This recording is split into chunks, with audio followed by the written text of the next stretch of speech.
Yo, what is going on YouTube? It is Dylan. We are back here with another Madden video. Today we're going to be taking a look back at my best cornerback tier list in Madden 22 Ultimate Team. Before we do go on ahead, re-rank the old cards and rank the new cards. If you are new to the channel, make sure to go ahead and leave a like on the video and also subscribe if you are new. I drop almost daily Madden videos on the channel. My end of year goal is to hit 10k subscribers. I could not do it without y'all, so I greatly appreciate it. Now down at the bottom right here, you can see almost all the updated cornerbacks we do have that we need to rank. If I'm missing anyone, it's because as of right now, if you're watching this video, I am in Amsterdam and I had to record this video like a week in advance, so make sure to check the comments if any new cards do drop. I'll be trying to tell you where I would rank them and why in the comments as well. And due to all the new cards, I think this right here is more like of an appropriate ranking for all the cards. A lot of people moved from S to A, like pretty much everyone in A right now was in the S tier, and the reason why is like cards like Fabian Moreau or Donte Jackson, really they have the speed as people in S tier, but they don't really have like the high zone coverages.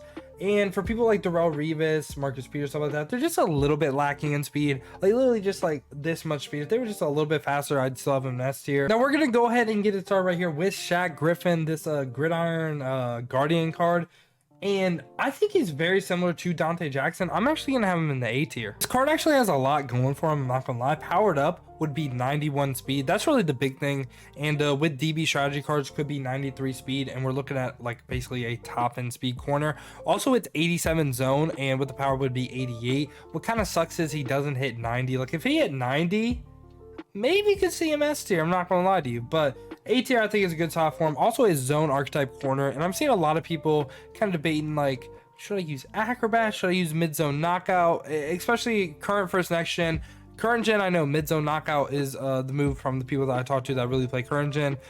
Next gen, it's kind of like a debate, like I could see running either or, but having zone archetype corners is kind of a little bit rare, I'm not gonna lie to you. Like it seems like a lot of people are either slot or man to man. I just really like the way Shaq Griffin cards play, so I think A tier is a good spot for him. Next up right here we have jaycee Jackson's team of the week card. Now I'm gonna put him in the exact same tier as his one free card. I think it's from like the gridiron, I don't even know what it's called, but it's pretty much just like +1s to his card, and I don't want to put him A tier. I just don't think the card's that good anymore. Now we go ahead, have 89 speed as a power up, pretty much just again +1s across the board, so almost the exact same card. It's like his power up got a power up, if that makes sense. So right here we have Byron Murphy, who I do like once again. He's gonna be I think I'm gonna put him top in the B tier. He's a pretty good budget option. Powered up would be 90 speed, which is pretty good. I might be able to see him A tier, I'm not gonna lie to you. Has good zone and man, high 80s for zone and kind of like medium to low 80s for man with 84. Only thing with this card though, if you're gonna use him, don't press him. Doesn't have good press. Also good like agility, change of direction, all that stuff. I think B tier, he's a very good budget option. Then Pat Pete right here, I gotta put him C tier. I kind of want to put him B tier, but he's really not that good. Powered up would be 89 speed. 6'1's pretty good height for a corner, man-to-man archetype. Low zone and low press. I mean, he has good man, but I just think I'd rather have a lot higher zone than man. I'm not gonna lie to you. I mean, me personally, I don't really run a lot of man, and that's probably why. But maybe a good slot corner or an okay slot corner. I don't want to call him good, but I just think the card's just kind of like mediocre. It's not like the Pat Pizza past, which when he gets a new card, it kind of becomes like the meta. This card just really isn't that good. Now we're getting into the cards that are really, really good and gonna redefine the S tier. We got BDR right here, Mr. Jalen Ramsey. I'm gonna put him top in the S tier right here. I mean, Jalen Ramsey gets a new card, S tier. Like he's so good. Before I even go into like why I think this card is so good, just keep in mind Jalen Ramsey is always someone that just plays better than his overall. Like he's just always better than what the card overall says, and I don't know why. Maybe it's a trait thing, maybe it's just EA programmed Jalen Ramsey to play better. I have no idea. Powered up 91 speed, basically top end speed for a corner. Again, could potentially be 93 with strategy cards. Hits 90 man, 90 zone, 90 press. Great corner card. Also has pretty good hit power and pretty good tackle as well, which you don't see a lot on corners. I think this guy is he's a phenomenal corner, one of the best in the game, if not the best. Now we got his old Jacksonville teammate AJ Bouye right here.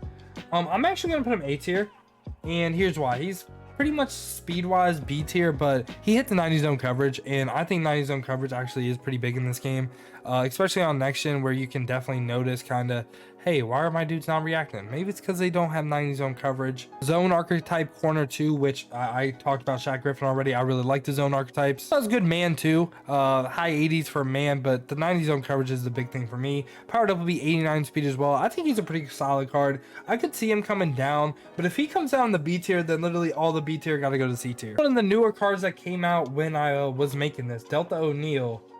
S tier. This dude is pretty good. Powered up, 92 speed on him. Again, potentially could be 94 with strategy cards.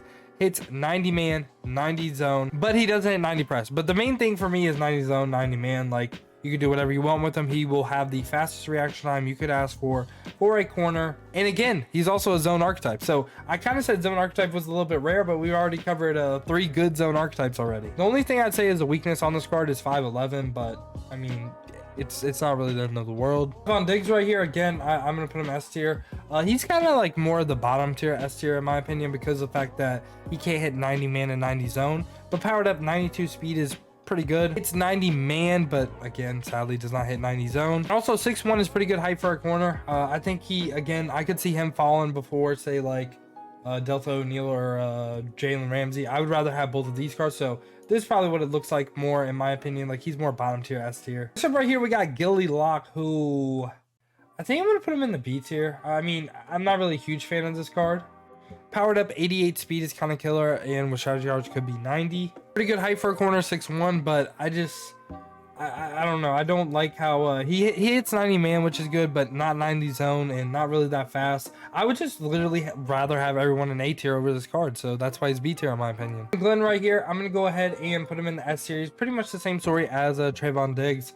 Powered up will be 92 speed, again same exact thing. Can't hit 90 man or zone, which again pretty much sucks. And another thing, like, I don't want to say it's a weakness, but it's kind of a weakness. Being 5'9" in a corner, I don't like short people on my field. I'm not gonna lie to you. 5'9" is pretty short for a corner, especially like given we've covered like 6'1" and all that stuff. And every inch makes a difference, you know what I mean? So he's like more bottom tier, S tier in my opinion too, like right around that Trevon Diggs level. So right here we got Jason McCourty. Again, I think he is an S tier corner right now. Powered up, 92 speed, hits 90 man. They gave him 89 zone. They couldn't just give him 1 zone coverage. Really? Not just 1 zone coverage so he could hit 90. Also has pretty decent press as well. Overall, he's like one of the better corners in the game, but from the S tier, I don't really think he's top in S tier. He's like middle of the pack S tier. And Aqib Talib right here, I'm gonna put him S tier once again. I actually really like Aqib Talib's card. Powered up, 91 speed, hits 90 man coverage. Again, does not hit 90 zone. Does hit 88 zone coverage, which, you know, isn't like the end of the world. Also, the big thing on him is that he's 6'1". I mean, he's just like, again, like, I'm actually gonna move him down. I lied. I'm gonna move him down to A tier. I do like Aqib Talib's card, but I just think everyone in S tier is a little bit better, so I'm gonna move him down to A. So right here we got Trey White, who pretty similar to Gilmore. Powered up, 88 speed. Gilmore's a speed point faster, but again, it's pretty much like the same exact card almost. Trey White, again, hits 90 man, does not hit 90 zone. Also with Trey White's card, he is 5'11" compared to Gilly Lock, who's 6'1", so I mean, it makes a little bit of a difference. So I'd rather have Gilly Lock over Trey White. But yeah, they just really gave these cards like horrible speed. Like they're really good on a theme team, but on an everyday team, just not really that good. And lastly, we got Charles Woodson, another Raider. He is for sure going S tier. I almost lost a card for a second, but for sure S tier. I mean, right now he's probably the best corner in the game. Powered up, 92 speed, 90 man, 90 zone, 90 press, 6'1", zone archetype. What else could he ask for? Like, he's literally everything you could ever want in a corner right now. Also has good hit power, good tackle, and has good catching. So hopefully he's a DB that won't drop his picks, but I doubt it. So yeah, y'all, this has pretty much been my updated best cornerback tier list in Madden 22 Ultimate Team. Let me know down in the comments what you agree with, what you disagree with, who you think should move up, who you think should move down. If you stayed to the end, you enjoyed the video, make sure to go ahead and leave a like on the video and also subscribe if you are new. I appreciate y'all clicking onto the video. Hope y'all have a great rest of your day. But other than that, man, how's it been, boy Dill? I'm out. Peace, y'all.